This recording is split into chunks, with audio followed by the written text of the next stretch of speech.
Hello students, आज की class में हम क्षितिज काव्य भाग चैप्टर 6 जयशंकर प्रसाद द्वारा रचित प्रभो कविता के संबंध में पढ़ाई करेंगे। जयशंकर प्रसाद का जीवन परिचय आपको स्वयं को तैयार करना है और वो जो चार्ट बनवाया है उसके अकॉर्डिंग आपको उसे लिखना है। इंदु नामक मासिक पत्रिका का इन्होंने संपादन किया, उसी के बाद ये इनको ज़्यादा पहचान मिली है, इनको प्रसिद्धि प्राप्त हुई है और ये इनकी खास और विशेष मासिक पत्रिका है। इस प्रकार का क्वेश्चन आपके कभी जीके में भी आता है। उसके बाद ये इनकी रचनाएं जो आपको लर्न करनी है। उसके बाद प्रसाद जी के बारे में कुछ विशेष बातें हैं जिनको भी हम एक बार रीड करेंगे। ये बहुमुखी यानी बहुत सारी प्रतिभाओं के धनी थे, इनमें बहुत सारी एबिलिटी थी और कामायनी जो है इनका अनन्यतम काव्य ग्रंथ है। कामायनी जो इनका ये मुख्य ग्रंथ है, इसको भी बहुत पहचान मिली है, जिसकी तुलना संसार के श्रेष्ठ काव्यों से की जा सकती है। सत्यम शिवम सुंदरम का जीता जागता रूप प्रसाद के काव्य में मिलता है। मानव सौंदर्य के साथ साथ इन्होंने प्रकृति सौंदर्य का सजीव यानी जीता जागता एवं मौलिक यानी नया वर्णन किया है। इन्होंने ब्रज भाषा एवं खड़ी बोली दोनों का प्रयोग किया है। इनकी भाषा संस्कृत निष्ठ है, मतलब इनकी भाषा में संस्कृत के भी शब्द का समावेश है। आपको जब जयशंकर प्रसाद का जीवन परिचय लिखने के बाद जब उनके साहित्यिक परिचय के बारे में लिखेंगे तो आपको ये पैराग्राफ विशेष तौर पर लिखना है और लर्न करना है। अब आता है पाठ परिचय यानी इस कविता के बारे में कि इस कविता में क्या है। जयशंकर प्रसाद की प्रभो कविता, प्रभु अर्थात प्रभु ईश्वर को संबोधित करते हुए लिखी है, इसलिए प्रभु कविता उनके स्फुट कविताओं के संग्रह, स्फुट यानी खिली हुई, व्यक्त कविताओं के संग्रह कानन कुसुम से ली गई है। ईश्वर की स्तुति करते हुए, स्तुति यानी उनकी आराधना, कवि ने उसकी उस सर्वव्यापकता यानी वो सब जगह है, सौंदर्य और शक्तिमत्ता का गुणगान किया है कि ईश्वर सब जगह है, ईश्वर सुंदर है, ईश्वर में शक्ति है। इन चीजों का उन्होंने इस कविता में वर्णन किया है। कवि को प्रकृति के प्रत्येक उपादान, प्रकृति द्वारा जो हमें प्रत्येक उपादान यानी वस्तु, संसाधन जैसे पेड़ पौधे, व्यक्ति, नदी, पहाड़, ये सब प्रकृति के उपादान है, में ईश्वर का अनंत प्रसार दृष्टिगत होता है। मतलब इन सब में ईश्वर है, उनके दर्शन होते हैं, ये बात इस कविता में बताई गई है। चंद्र किरणें ईश्वरीय प्रकाश को व्यक्त करती है। चंद्रमा की जो किरणें हैं वह ईश्वर की प्रकाश यानी ईश्वर की रोशनी को व्यक्त करती है, ऐसा कवि ने इन प्राकृतिक उपादानों के माध्यम से समझाने की कोशिश की है।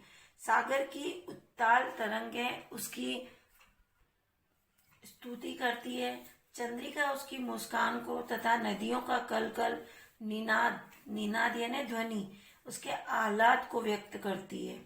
मतलब ये सब ईश्वर की स्तुति करते हैं। कहने का मतलब ये कि चंद्रिका जो है वो ईश्वर की मुस्कान के बारे में बताती है कि ईश्वर किस तरह से मुस्काते हैं। नदियों की ये कल कल आवाज हमें कि भाई ईश्वर किस तरह से प्रसन्न होते हैं, इस चीज को व्यक्त करती है। वस्तुतः प्रकृति के सौंदर्य और प्रेम से युक्त भव्य रूप को प्रकाशित करने वाला ईश्वर ही है। ईश्वर की कृपा होने पर ही मनुष्य के समस्त मनोरथ पूर्ण होते, इन्हें उनकी सारी इच्छाएं पूरी होती है।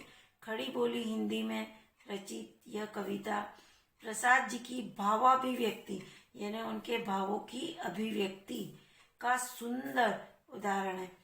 तत्समयी और गंभीर भाषा ने कविता को अद्भुत, तत्सम यानी तत्सम तद्भव शब्द होते हैं ना, वो को अद्भुत अभिव्यंजना सौष्ठव से, अभिव्यंजना यानी अभिव्यक्त और सौष्ठव यानी सुंदरता से युक्त कर दिया है। लयात्मकता, सरसता और मौलिकता की दृष्टि से भी यह कविता उत्तम कोटि की है। मतलब ये कविता गीत शैली में लिखी गई है और सरल भी है और नई भी है। इस नजरिए से ये कविता उच्च क्वालिटी की है। अब देखिए अपन इस कविता के बारे में। यह ब्रज भाषा खड़ी बोली में लिखी गई है। पूरी कविता में रूपक अलंकार का प्रयोग हुआ है और गीतात्मक शैली में लिखी गई है। मतलब इसका जो तरीका है वो गीतात्मक शैली में लिखा गया है। और इस कविता में जो ईश्वर है उसके बारे में बताया है कि ईश्वर कण कण में व्याप्त है। प्रकृति के जितने भी संसाधन है, नदी, समुद्र, पेड़ पौधे, पहाड़, मनुष्य, प्राणी, सब कुछ, सब में ईश्वर है। और किस प्रकार से ईश्वर के दर्शन हो रहे, सूर्य, चंद्रमा, तारे, आकाश, धरती, सब जगह ईश्वर है। और ईश्वर को समस्त सृष्टि का पालक, रक्षक बताकर उसकी महिमा का वर्णन किया गया है। चलिए, अब पहली 8 लाइनों का प्रसंग परमात्मा की कवि स्तुति करते हुए परमात्मा की व्यापकता, दया, सौंदर्य व गुणों का वर्णन करते हैं। ये फर्स्ट 4 और सेकंड 4 लाइनों का यह प्रसंग है। इनका संदर्भ देखिए, पूरी कविता का एक ही संदर्भ है और आप पूरी कविता की व्याख्या एक साथ ही कर सकते हैं। मतलब इसका सार संक्षेप लिख सकते हैं। हर 4 लाइन की अलग अलग व्याख्या करने की आवश्यकता नहीं है। आप एक ही बार प्रसंग लिखिए और एक ही बार संदर्भ लिखिए और फिर पूरी कविता का सार लिख दीजिए। प्रत्येक लाइन की अलग अलग व्याख्या लिखने की आवश्यकता नहीं है। तो इसका संदर्भ देखिए।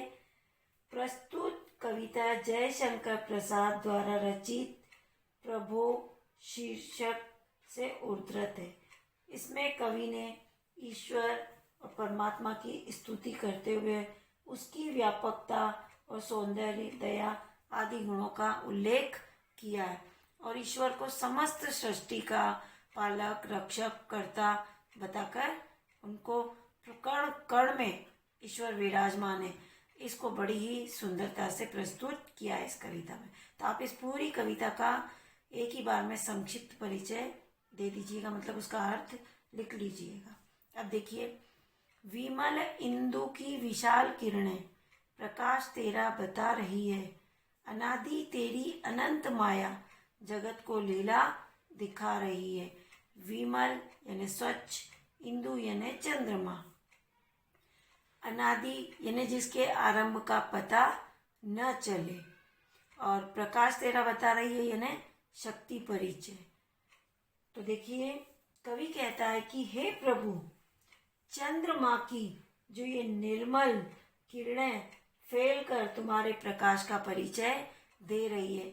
जहाँ जहाँ तक चंद्रमा की किरणें फैलती है वहाँ वहाँ तक ईश्वर का प्रकाश यानी ईश्वर की कृपा दृष्टि हम पर हो रही है, यानी वो तुम्हारे प्रकाश का परिचय दे रही है, तुम्हारी शक्ति एवं व्यापकता को बता रही है।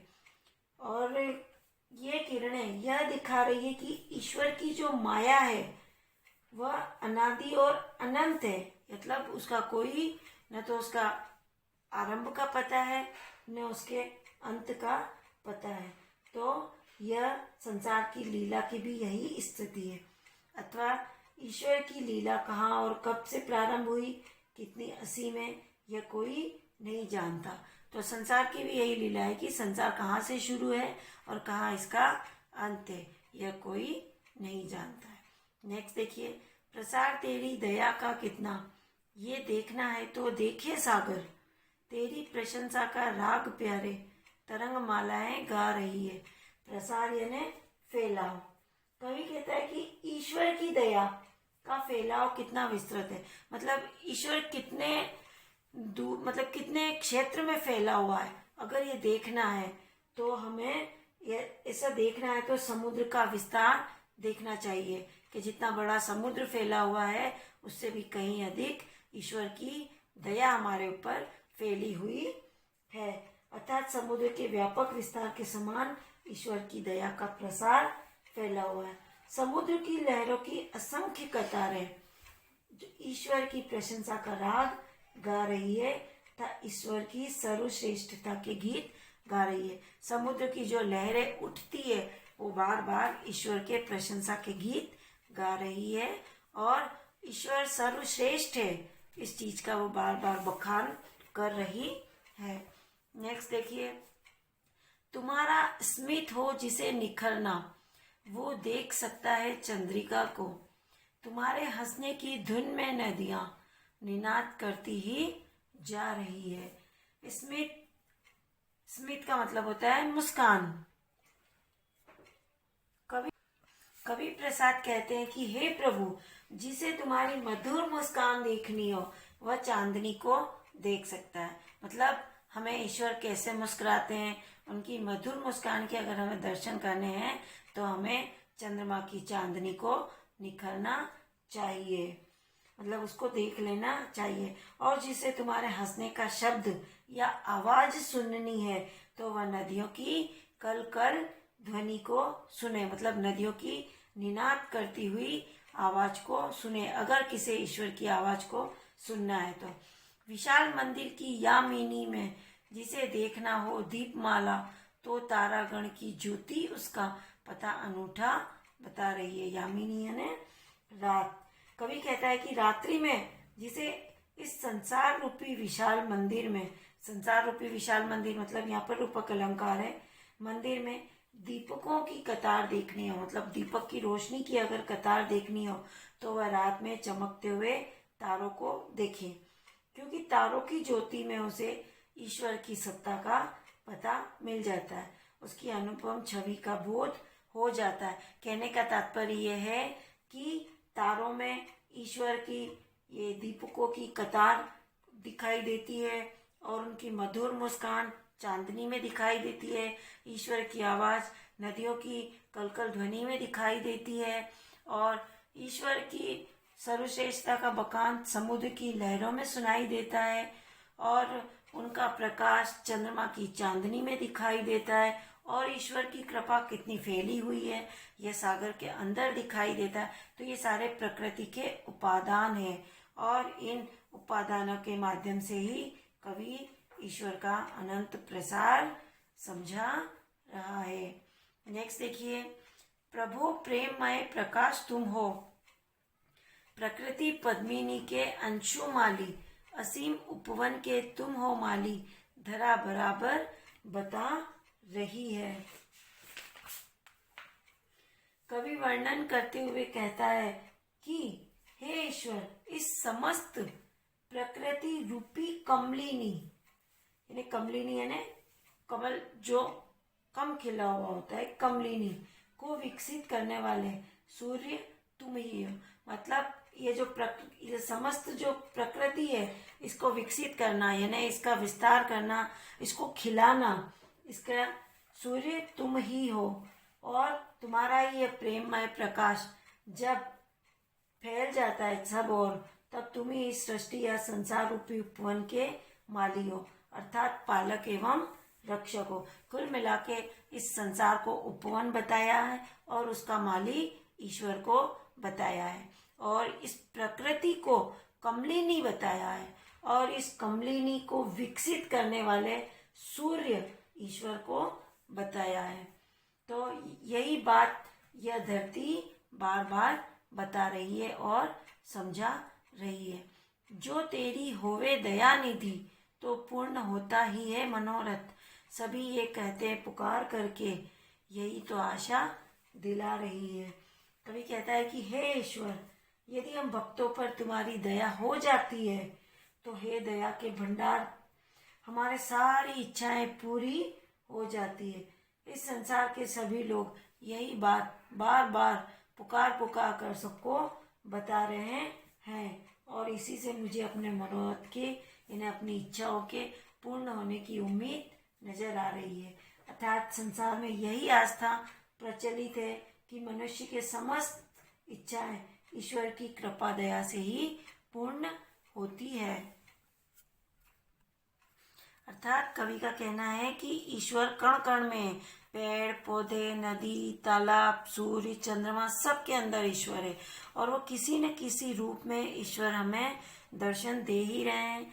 चंद्रमा की चांदनी के रूप में, समुद्र की गहराई के रूप में, समुद्र की लहरों के रूप में, यानी उनकी आवाज़, उनकी मुस्कान, उनकी रोशनी, सब कुछ हमें दिखाई देती है। सिर्फ हमें उन्हें महसूस करने की आवश्यकता है। तो ईश्वर सर्वव्यापी है, चारों ओर ईश्वर है, इसलिए ईश्वर का आरंभ और अंत का आज तक किसी को पता नहीं है और न उनका पता चल सकता है। तो वैसी ही स्थिति इस संसार की भी है। अभ्यास प्रश्न, ये वस्तुनिष्ठ प्रश्न आपको अपनी बुक में ही टिक करना है। पहले का ख है और दूसरे का घ है। उसके अलावा अति लघु आपको बुक में ही लिखना है। जयशंकर प्रसाद की किन्हीं 3 रचनाएं वो आप जीवन परिचय के साथ लिख लेंगे, तो इसे ना लिखे तो चलेगा।